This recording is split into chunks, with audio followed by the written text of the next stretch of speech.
Hi, ഒരു ഇൻഫർമേഷനാണ്. ഈ railway സ്റ്റേഷനിൽ നിന്ന് ചെന്നിട്ട് നായ്ക്കൾ കിടക്കുന്നതിൻ്റെ തൊട്ടടുത്ത് കഴിച്ച ഭക്ഷണത്തിൻ്റെ പാർട്ടിക്കിൾസ് ഒന്നും എടുത്ത് വേസ്റ്റ് ബിന്നിൽ പോലും ഇട്ട് കൊടുക്കല്ലേ, പണി കിട്ടും. അതായത് പുതിയൊരു നിയമം വന്നിട്ടുണ്ട്.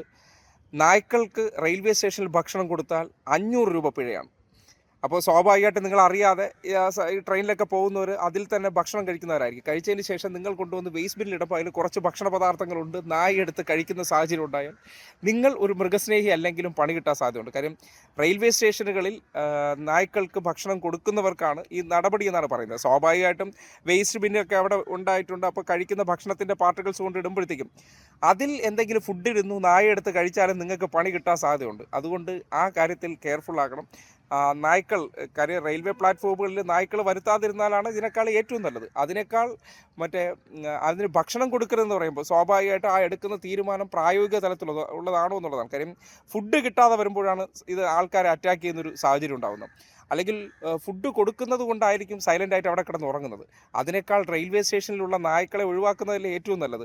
ആ നായ്ക്കളെ അവിടെ നിന്ന് പിടിച്ചു മാറ്റുകയോ അവിടെ നിന്ന് നീക്കം ചെയ്ത് കഴിഞ്ഞാൽ അത്തരം പ്രശ്നങ്ങളൊന്നും ഉണ്ടാകാൻ പോകുന്നില്ല. അതിന് പകരമായിട്ട് റെയിൽവേ സ്റ്റേഷനിൽ വരുന്ന ആരെങ്കിലും ഇപ്പോൾ ബിസ്ക്കറ്റ് കഴിച്ചുകൊണ്ടിരിക്കുമ്പോഴത്തേക്കും ഒരു നായ വന്ന് വായ്ക്കകത്ത് തന്നെ നോക്കിക്കൊണ്ടിരിക്കുമ്പോൾ ഒരു മനുഷ്യരെ സംബന്ധിക്കുന്നിടത്തോളം ആഹാരത്തിൻ്റെ വന്ന് നോക്കിക്കൊണ്ടിരിക്കുന്നതല്ലേ, ഇട്ട് കൊടുക്കില്ലേ? അപ്പോൾ അതിന് 500 രൂപ പിഴ ചുമത്തുമെന്ന് പറയുമ്പോൾ അത് പ്രായോഗികമായിട്ട് റെയിൽവേ സ്റ്റേഷനിലിരുന്ന് എന്തെങ്കിലുമൊക്കെ ട്രെയിൻ വരാൻ വൈകുന്ന സന്ദർഭങ്ങളിലൊക്കെ എന്തെങ്കിലും വാങ്ങി ചെറുതായിട്ട് കഴിക്കാമെന്ന് വിചാരിക്കുമ്പോൾ പ്ലാറ്റ്ഫോമുകളിൽ നായ ഉണ്ടെങ്കിൽ അത് സ്വാഭാവികമായിട്ട് വന്ന് ആൾക്കാരെ ഇങ്ങനെ നോക്കിക്കൊണ്ടിരിക്കും, അറ്റാക്ക് ചെയ്യില്ല. പക്ഷെ നമ്മളെ തന്നെ ഇങ്ങനെ ഒരു മിണ്ടാപ്രാണി ആഹാരത്തിന് വേണ്ടി ഇങ്ങനെ നോക്കിക്കൊണ്ടിരുന്നാൽ മനുഷ്യരായിട്ടുള്ളവർ, കാര്യം ഈ നായയെ വെറുക്കുന്നവർ ചിലപ്പോൾ എന്ത് ചെയ്യില്ല, അതിനെ ഓടിച്ചു വിടുമായിരിക്കും. ചിലപ്പോൾ അതിനോടൊരു കരുണയോ സഹതാപമോ ഉള്ളവർ എന്ത് ചെയ്യും, ശകലം കഴിക്കുന്നതിന് അതിന് ഇട്ട് കൊടുക്കും. അങ്ങനെ ഇട്ട് കൊടുത്താൽ 500 രൂപ പിഴയാകും എന്നുള്ളതാണ് പുതിയ നിയമം.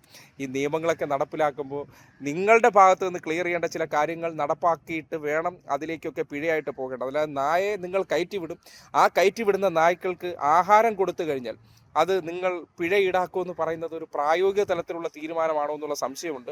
അത്തരം തീരുമാനമൊക്കെ നടപ്പാക്കുമ്പോൾ ഒന്ന് നടപ്പാക്കാൻ ഇറങ്ങി പുറപ്പെടുന്നവർ നിങ്ങൾ ചെയ്യേണ്ട ഉത്തരവാദിത്തങ്ങൾ കൃത്യമായി ചെയ്യുന്നുണ്ടോ എന്നുള്ളതാണ്. അവിടെ നായ വന്നത് ആ പാസഞ്ചറിന്റെ കുറ്റം കൊണ്ടേ അല്ല. പക്ഷെ അയാൾക്ക് ഒരു മൃഗസ്നേഹമുണ്ട്, അയാൾ ഇപ്പൊ കഴിക്കുന്നിടത്തേക്ക് വന്നൊരു മിണ്ടാപ്രാണി നോക്കിക്കൊണ്ടിരുന്നാൽ എന്ത് ചെയ്യണം? നിങ്ങൾ ഓടിച്ചു വിടണം. അത് ഓടിച്ചു വിടേണ്ട ഉത്തരവാദിത്തം പാസഞ്ചറിനുള്ളതാണോ? അല്ല, ആ റെയിൽവേയിലെ ഉദ്യോഗസ്ഥർക്കുള്ളതാണ്. അതുകൊണ്ട് നിങ്ങൾ ഒരു വിഷയത്തിന്റെ രണ്ട് വശം കാണാതെയാണ് ഇത്തരം നിയമങ്ങൾ അടിച്ചേൽപ്പിക്കുന്നത്. അതിലൂടെ ഈ പിടിച്ചു വാങ്ങാൻ അല്ലെങ്കിൽ ആരെങ്കിലും പിഴ ഈടാക്കുന്ന പർപ്പസ്ഫുള്ളി കൊണ്ടുവന്ന് ഫുഡ് കൊടുക്കുന്നവർ, അങ്ങനെ ആരും സാധാരണ രീതിയിൽ കൊടുക്കുന്നവരില്ല എന്നല്ല, ഉണ്ടായിരിക്കാം. പക്ഷേ അങ്ങനെ നിങ്ങൾ നിയന്ത്രിക്കുന്നതിനേക്കാൾ എത്ര നല്ലതാണ് റെയിൽവേ സ്റ്റേഷനുകളിലേക്ക് നായകളെ പ്രവേശിപ്പിക്കാതിരിക്കുന്നതും അത്തരം നായകളെ അവിടെ നിന്ന് നീക്കം ചെയ്യുന്ന നടപടി റെയിൽവേ ചെയ്യുന്നതാണ് അതിനേക്കാൾ ഉത്തമമെന്നാണ് ആ വിഷയത്തിൽ അഭിപ്രായം പറയാനുള്ളത്.